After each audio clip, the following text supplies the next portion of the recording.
Esse é o problema quando você vai crescendo na igreja, né? As pessoas vão criando expectativas de você é perfeito, de que você é muito bem resolvido, né? De que você não tem pontos sérios, de que você não tem oscilações de humor, né? De que você não tem imperfeições, né? E não é assim. Eu tenho alguns amigos, e esses meus amigos assim, que vão na minha casa, eles estranham muito, porque no dia a dia eu gosto muito de ser eu, né? Então assim, às vezes eu me pego falando umas coisas, porque amigo tem que ser assim, a gente tem que ser transparente, né? Não dá para guardar, né? Tanto que se eu saio com eles, a gente vai para um bar, alguma coisa assim, e eles ficam querendo falar de assuntos psiquiátricos, as coisas, eu corto mesmo, porque a gente tem que ser humano, né? Eu quero falar de cruzeiro, porque tem um estudo sério, científico, que mostra que a incidência de depressão é 3 vezes maior em atleticanos do que cruzeirenses. Por quê? Porque o Cruzeiro tem 4 brasileiros, 4 Copas do Brasil e 2 Libertadores. E o Atlético tem 1 Libertadores e 1 Copa do Brasil. Então, o sofrimento do Atlético é maior, ele é angustiador do coração, vai secar os ossos e não quer. Mas assim, eu estou bem, estou ótimo. Eu sou lúcido, estou bem na vitamina hoje. Então o que acontece? O líder ele tem essas cobranças. Obrigado. O líder tem essas cobranças. E o Elias vinha nesse desgaste. O Elias saia na rua. Vocês não sei quem é pentecostal, eu converti lá na igreja mais pentecostal, depois que eu virei calvinista, hoje eu sou calvinista pentecostal. Mas aí tem as irmãs de oração lá, os irmãos do fogo. Minha mãe é da Assembleia lá, que tem ciclo de oração, vocês devem conhecer essa história aí. Né? Aí tem aquela irmã assim, aquela irmã ela é fácil, ela é profeta. Aí você tem até medo de passar perto dela. Aí sua mãe fala assim, aí você está em pecado, mas vamos morar na casa da irmã. Ô mãe, eu não vou não, que eu estou passando mal. Porque a mulher tem visão de raio-x, né? Mas aí o que acontece? Mas quando você vai conversar com essas pessoas, o peso dessas pessoas é muito grande, né? As pessoas não têm sossego. Eu tinha uma irmã que ela ficava quietinha quando eu queria descansar no vaso. Ela pagava a luz da casa, ela escondia, tocava, porque senão não tinha tempo de ir no banheiro. Era toda hora a gente queria que ela orasse. E o crente gosta desse cara. Desculpa, não é bom mesmo, entendeu? E o Elias é assim. Elias sai na rua, lá vem o homem de Deus. O cara sobrecarga. Terceira sobrecarga de Elias era sobrecarga espiritual. Mas, gente, o homem é o homem de Deus, ele era o profeta, ele era o cara. Entendeu? Então, assim, o homem era muito mais bombardeado espiritualmente. Se você está no banco da igreja e não está fazendo nada, o ataque do diabo é um. Se você está ajudando, abençoando vidas, tentando acompanhar pessoas, o ataque do diabo é um. Elias vinha assim, encarou 850 profetas de Baal. Quem trabalha aqui com libertação sabe disso. Quem trabalha com a pessoa, libertação. Dependendo do trem que você está mexendo, depois você fica quebrado, você fica doente, a gente fica até acamado. É desgastante fisicamente. Elias, ele foi uma libertação do povo. Eram 850 profetas de Baal. E a Jezabel, que era pior que a Dilma, ela representava uma potestade muito grande. Tanto que a Bíblia diz, tá vendo, que nós dizemos hoje muito assim, aquela fulana tem o espírito de Jezabel, né? A gente fica assim, porque a Jezabel era uma autoritária, ela mandava o marido. O Acabe era o rei, mas quem mandava era Jezabel. Né? E aí tem um detalhe aí para vocês entenderem. Quando você está fisicamente mal e emocionalmente mal, você está mais vulnerável espiritualmente. Isso é um fato.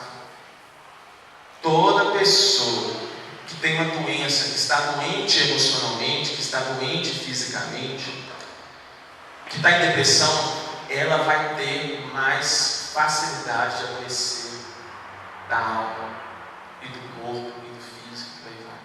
e vai ser mais vulnerável a ter ataques espirituais. Entendeu? Você pode ter convicções de chamado, como Elias tinha, mas se você está mal, você vai perder até essas convicções, como Elias se perdeu. No meio da doença emocional, a sua visão de Deus, ela se perde. Você acha que Deus não vai intervir. Você acha que Deus não tem mais poder. Você acha que Deus não é mais suficiente. Você acha que Deus não tem mais condições de atuar. Você acha que Deus matou os profetas ontem, mas Ele não vai fazer nada hoje. Porque o Elias, ele disse isso: Deus me leva, não aguento mais. Toma logo a minha vida, ou seja, espiritualmente não tenho mais forças. Pode reparar, quando você está com um cansaço grande, você fica mais fraco espiritualmente.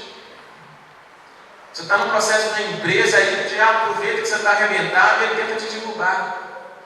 A mulher mais bonita que aparece para te tentar é quando você está fraco.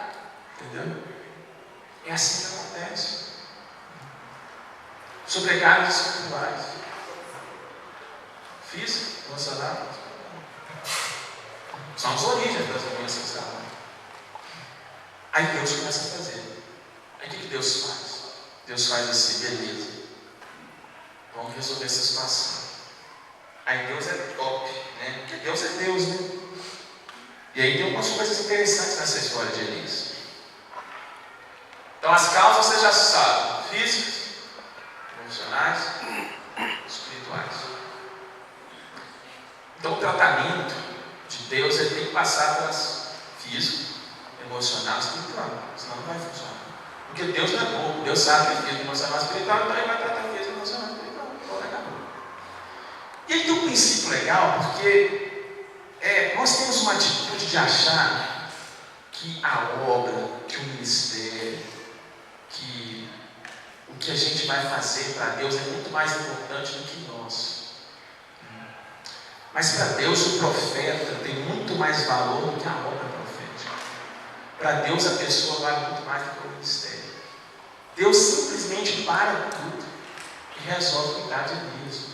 Não interessa para Deus o profeta de Baal, Jezabel, Elias, você está mal. Deus sabia que Elias não era daquele jeito. Deus sabia que Elias estava daquele jeito. Deus não nos avalia com momentos de dúvida, de questionamentos, de angústia. Deus conhece a nossa história de vida toda e sabe o nosso futuro com Ele. Eu tive fases na minha vida terríveis depois de crente. Eu questionava, sempre muito racional, questionava tudo. E nunca Deus deixou de me amar. Nunca Deus deixou de me abençoar. Deus nunca deixou de me prosperar. Eu lembro que quando a minha mulher foi fazer o ultrassom, eu tenho um filhinho com síndrome de Down, ele é mó fofo. E quando a gente teve o exame alterado, lá para o primeiro trimestre da gestação, eu fui para o monte e falei: Deus, vou te dizer uma coisa, eu tenho problema demais. Já tenho um monte de paciente complicado, tenho problemas de saúde na minha família. Olha, eu vou te dizer uma coisa, se possível, passa de mim essa, viu, cara? Porque essa vai ser pesada mesmo. E eu questionei muito. Não saí morto do monte, não. Deus cuidou. E hoje, graças a Deus, Tiago, eu falo que Deus tem me curado a minha família e feito obras por meio da vida dele, mas essa é outra história. Mas Deus respeita essa expressão de dor. O salmista tem salmos que falam: minha alma está tão bonita, está alegre, feliz. Tem salmos que falam que a alma dele está batida até a morte. Deus não matou Davi porque ele ficou com a Betseba. Deus não matou o Abraão porque ele teve falta de fé, mesmo sendo o pai da fé. Deus não matou Moisés porque matou o egípcio. Deus tem histórias a serem concluídas, né? Aí Deus fala assim: não, você está pedindo para eu te levar, mas eu vou cuidar.